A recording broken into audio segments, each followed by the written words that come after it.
Voilà la correction de la deuxième page. Donc, il fallait utiliser les deux modes de construction pour obtenir le symétrique d'un point.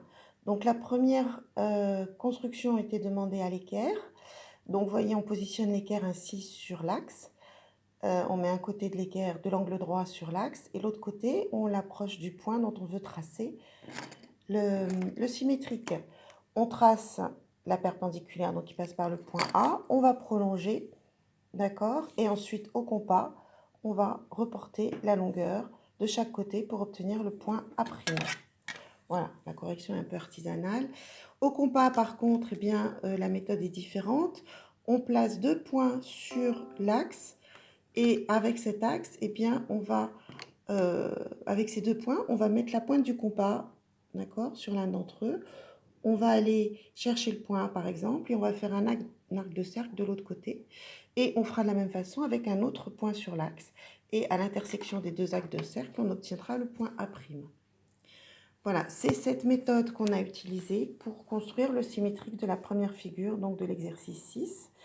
Et par contre, il vous était demandé d'utiliser donc la méthode à l'équerre pour la deuxième figure. Donc il ne faut vraiment pas hésiter à laisser les traits de construction, c'est ce qui vous était demandé. Donc, pour ceux qui ont construit la première figure à l'équerre, bien, vous avez eu des points, mais pas la totalité, puisque ça ne respectait pas la consigne.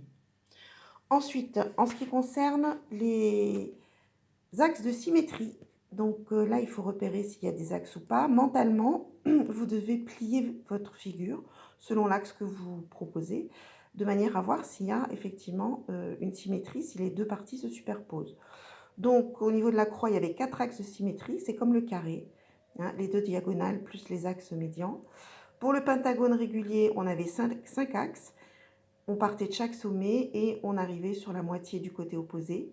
Donc, comme 5 sommets, comme le pentagone est régulier, ça nous fait 5 axes de symétrie. La troisième figure, il n'y avait pas d'axe de symétrie. Il y en a qui m'en ont mis. Il y en a qui m'en ont mis comme ceci, mais non, si je plie, ben, je n'ai pas superposition. Et de même, si je fais un axe vertical, il n'y en a pas. Cette figure ici n'avait pas d'axe de symétrie non plus, que ce soit dans un sens ou dans l'autre, parce qu'on n'avait pas du tout la même figure. Au niveau d'une figure qu'on appelle parallélogramme, il n'y avait pas d'axe de symétrie non plus. C'est pas comme le rectangle. Et au niveau du smallet, il n'y en avait qu'un, celui qui passait entre les deux yeux au milieu de la bouche. Il y en a qui en ont fait de manière horizontale, mais vous voyez bien que si on plie, c'est pas possible. Ensuite, l'autre exercice, vous aviez ici donc à réaliser un rectangle. Donc on a tous des rectangles différents, néanmoins on a cette figure-là. Il pouvait très bien partir dans l'autre sens. Il fallait construire le symétrique du point A par rapport à l'axe et on construisait un rectangle. Voilà, et on avait un deuxième axe de symétrie qui était l'axe tracé en rouge ici. Voilà, il y en a qui ont remis les diagonales. Dans un rectangle, les diagonales ne sont pas axes de symétrie. C'est le cas pour un losange ou pour un carré.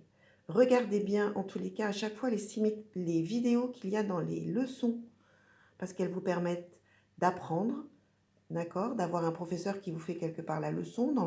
La plupart du temps, c'est quand même bien fait. Et puis, pareil pour les méthodes de construction, elles étaient très bien détaillées dans les vidéos que je vous avais envoyées. Voilà pour la deuxième page.